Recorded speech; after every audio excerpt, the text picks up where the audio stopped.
এখন এই এমসিকিউ দুইটার সমাধান করব। দেখেন এই এমসিকিউ দুইটাতে কি আছে, চিত্রের দিকে তাকান খালি ভালো করে, ঠিক আছে? প্রশ্নটা বোঝেন, আর কিচ্ছু না। দেখেন চিত্রের দিকে একটা ত্রিভুজের মতো দেওয়া আছে, বাইরে একটা কোণ দেওয়া আছে। বাইরের কোণটার নাম হলো বহিস্থ কোণ, তাই না? ভিতরের কোণগুলোর নাম হলো অন্তস্থ কোণ। কথা কি বুঝছেন? ত্রিভুজের সম্পর্কে তো জানা আছে, তাই না? ত্রিভুজের এই যে তিনটা পয়েন্ট, এগুলোকে বলা হয় শীর্ষবিন্দু। হ্যাঁ, এগুলোকে বলা হয় বাহু। এই যে হাতের মতো, এগুলোকে বলা হয় বাহু। হ্যাঁ, এখানে চিহ্ন আছে দেওয়া, এই চিহ্ন দ্বারা বুঝতে হবে আসলে তিনটা বাহুই সমান, তার মানে এটা একটা সমবাহু ত্রিভুজ। আচ্ছা, যাই হোক না কেন, সমবাহু ত্রিভুজ এটা যদি বুঝতে পারেন তাহলে কিন্তু এটা বোঝা উচিত যে সমবাহু ত্রিভুজের যেহেতু তিনটা বাহু সমান, তাহলে কিন্তু তিনটা কোণও কী হবে, সমান হবে। তাহলে কিন্তু এমনিতেই বলা যায় যে এন এর সবগুলো কোণ কিন্তু 60 ডিগ্রি করে আছে।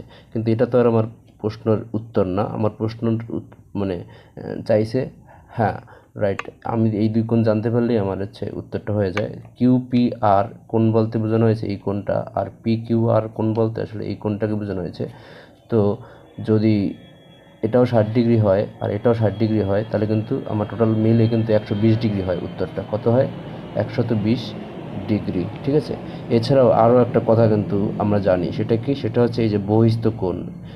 একটি ত্রিভুজের বহিস্থ কোণ হবে তার অন্তস্থ বিপরীত দুই কোণের যোগের সমান। তার মানে কি, এই কোণ এবং এই কোণ, এই দুইটা কোণের যোগের সমান হবে এই এই বহিস্থ কোণটা, এই বহিস্থ কোণটা। কথাটা কি বুঝছেন?